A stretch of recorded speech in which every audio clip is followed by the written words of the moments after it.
Hi hello friends, welcome back to my channel Nitin Kolluru. ఇంతవరకు కూడా మన ఛానల్ ఎవరైనా సబ్స్క్రైబ్ చేసుకోకపోతే సబ్స్క్రైబ్ చేసుకొని పక్కన బెల్ ఐకాన్ కూడా యాక్టివేట్ చేసుకోండి. సో నేను పెట్టే ప్రతి అప్డేట్ కూడా మీ దాకా అయితే వస్తుంది. ఓకేనా? ఆలస్యం చేయకుండా మన వీడియోకి అయితే వెళ్ళిపోదాం. సో చాలామంది అయితే ట్రాన్స్ఫర్ నోటిఫికేషన్ కోసం అడుగుతున్నారు కదా. డిప్లొమా స్టూడెంట్స్ ఫస్ట్ ఇయర్లో ఒక కాలేజ్ చదువుకొని సెకండ్ థర్డ్ ఇయర్స్లో వేరే కాలేజ్ చదవడానికి నోటిఫికేషన్ అనేది రిలీజ్ అయ్యింది. బట్ నేను ఎందుకంటే త్వరగా చేయలేదు, ఈ నోటిఫికేషన్ అనేది అఫీషియల్ వెబ్సైట్ ఏదైతే ఏపీఎస్బిటిఈటి ఉంటుంది కదా దానిలో అయితే పోస్ట్ చేయలేదు. మీ కాలేజెస్ ఏవైతే ఉన్నాయో కాలేజెస్కి డైరెక్ట్గా వీళ్ళైతే పోస్ట్ చేయడం జరిగింది. సో వాళ్ళైతే సర్క్యులర్స్ పంపించారు. మన సబ్స్క్రైబర్ ఒక అబ్బాయి మనకైతే ఇదైతే మనకి పంపించడం జరిగింది. సో అందుకనే ఇప్పుడు నేను వీడియో అయితే చేస్తున్నాను. సో ట్రాన్స్ఫర్కి సంబంధించి డీటెయిల్స్ అనేవి ఆల్రెడీ లాస్ట్ వీడియోలో చెప్పాను, ప్రాసెస్ అనేది ఎలా ఉంటుంది అని. ఆ లింక్ ప్రొవైడ్ చేస్తాను. అది కూడా మీకు అర్థం కాకపోయినట్టయితే మీ కాలేజ్లోనే ప్రాసెస్ మొత్తం తెలుసుకోండి. ఆర్జేడీ ఆఫీస్ అని ఉంటుంది, రీజనల్ జాయింట్ డైరెక్టర్ ఆఫీస్. అక్కడ కూడా కంప్లీట్ డీటెయిల్స్ తెలుసుకోండి. నాకు కూడా కంప్లీట్ డీటెయిల్స్ తెలియవు, కంప్లీట్ ప్రాసెస్ ఎలా ఉంటుంది అనేది నాకు కూడా తెలియదు.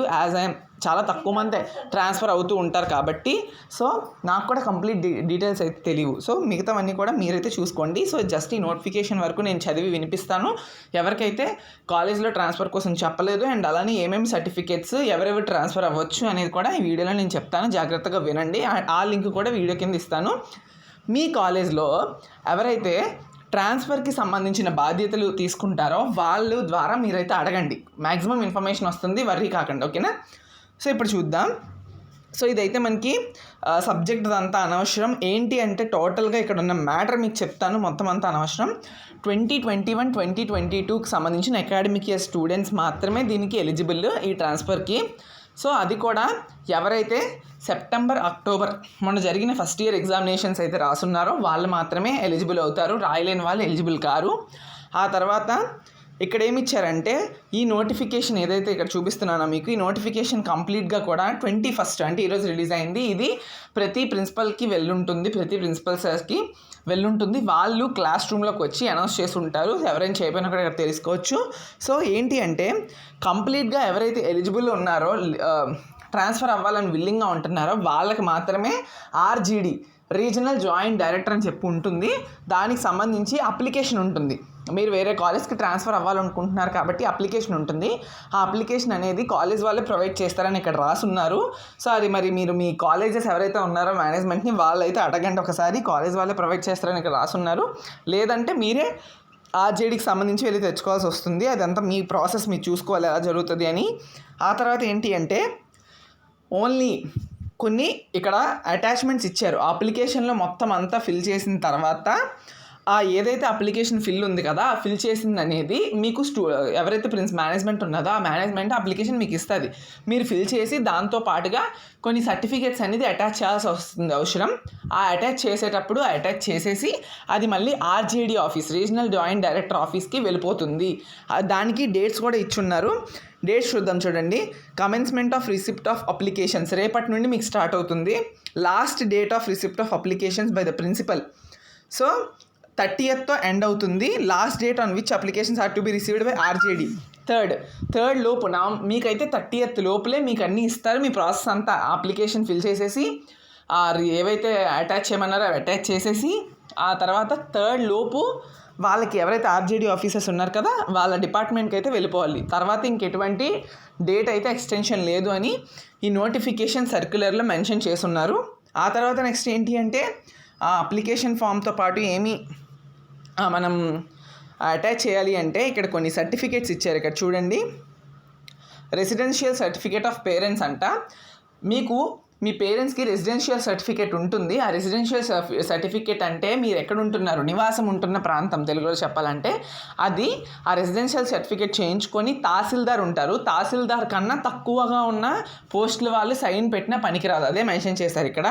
Issued by an officer not below the rank of tahsildar.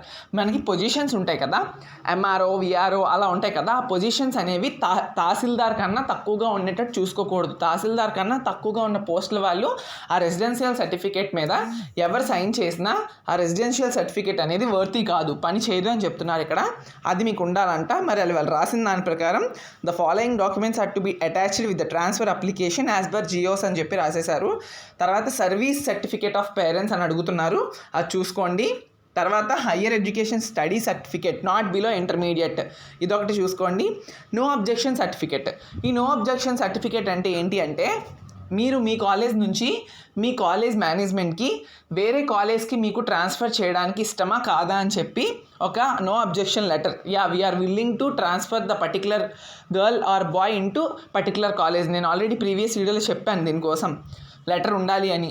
So వీళ్ళ అబ్జెక్షన్, ఆ తర్వాత మీరు ఏ కాలేజ్లో జాయిన్ అవ్వాలనుకుంటున్నారో ఆ కాలేజ్ వాళ్ళు కూడా ఈ పర్టికులర్ స్టూడెంట్ని మేము తీసుకుంటాము, మా కాలేజ్లో సీట్ అవైలబిలిటీ ఉంది అని చెప్పి వాళ్ళు కూడా నో అబ్జెక్షన్ సర్టిఫికేట్ అనేది ఇవ్వాలి అంట. ఈ 2 లెటర్స్ని కూడా మీరు ఏదైతే అప్లికేషన్ ఆర్జీడీ ఆఫీస్కి వెళ్తారో దాంతోపాటు అటాచ్ చేయాలి, along with all other residential certificates, study certificates, service certificate of parents. So ఇవన్నీ కూడా 30th అక్టోబర్ లోపలే జరగాలి, ఎందుకంటే 30th అక్టోబర్తో రిసిప్ట్ అనేది క్లోజ్ అయిపోతుంది. నవంబర్ 3 కల్లా ఆర్జేడీకి ఆఫీస్కి కూడా రీచ్ అయిపోతాయి మీ అప్లికేషన్స్ అనేవి. డేట్ ఎక్స్టెన్షన్ అనేది మనకు తెలీదు, ఎక్స్టెండ్ చేస్తారో లేదో కూడా తెలీదు. Next eligibility criteria. ఎవరెవరు ట్రాన్స్ఫర్ అవ్వచ్చు, ఎక్కడి నుంచి ఎక్కడికి ట్రాన్స్ఫర్ అవ్వచ్చు.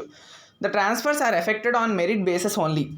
ఖచ్చితంగా మీరు మెరిట్ బేసెస్ అంటున్నాడు అంటే ఇక్కడ అర్థం ఏంటంటే, నాకు తెలిసినంత వరకు మీకు రిజల్ట్ వస్తుంది కదా, మీకు ఈ ట్రాన్స్ఫర్ రిజల్ట్ ఎప్పుడు వస్తుంది తెలుసా? ఈ ట్రాన్స్ఫర్ రిజల్ట్ అనేది మీ ఏపీ డిప్లొమా మొన్న రాసిన ఎగ్జామినేషన్స్ తర్వాతే రావచ్చు మ్యాక్సిమం. సో ఆ రిజల్ట్స్ వచ్చిన తర్వాత ఎవరైతే క్వాలిఫైడ్ స్టూడెంట్స్ ఉంటారు కదా వాళ్ళకే మ్యాక్సిమం ఇస్తారని అనుకుంటున్నాను, ఎందుకంటే మెరిట్ బేసెస్ అని ఉంది కాబట్టి. మీ కాలేజ్లో కూడా దీనికోసం ఒకసారి అడుగుండండి. తర్వాత ఎక్కడి నుంచి ఎక్కడికి అంటే, గవర్నమెంట్ పాలిటెక్నిక్లో ఎవరైతే చదువుతున్నారో వాళ్ళు వేరే గవర్నమెంట్ పాలిటెక్నిక్కి, ప్రైవేట్ పాలిటెక్నిక్కి వెళ్ళొచ్చు. బట్ ప్రైవేట్ పాలిటెక్నిక్లో చదువుకున్న స్టూడెంట్స్ ఎవరూ కూడా గవర్నమెంట్ పాలిటెక్నిక్ కాలేజ్లో ట్రాన్స్ఫర్ తీసుకోవడానికి కుదరదు.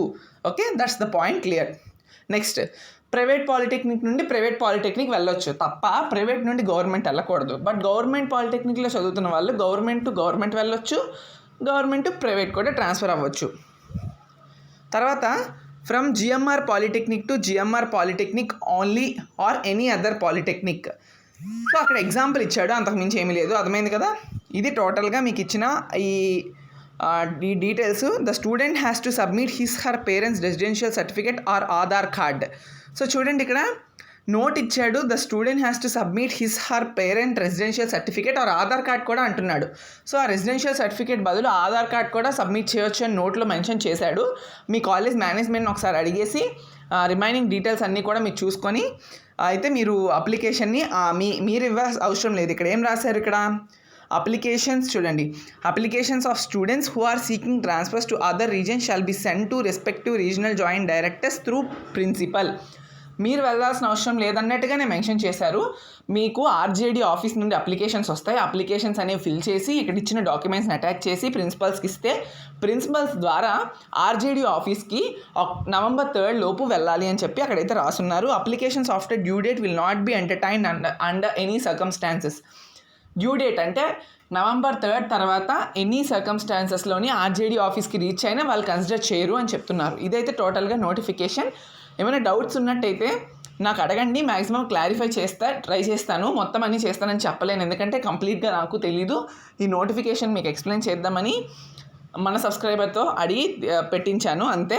అండ్ ఇంకా డీటెయిల్స్ అన్నీ కావాలంటే మీ ప్రిన్సిపల్స్నే అడగండి, వాళ్ళే చెప్పగలరు. దీనికోసం ఎవరికి పెద్దగా ఐడియా ఉండదు, ఫ్యాకల్టీతో సహా ఎవరికి ఐడియా ఉండదు దీనికోసం. ఓకేనా?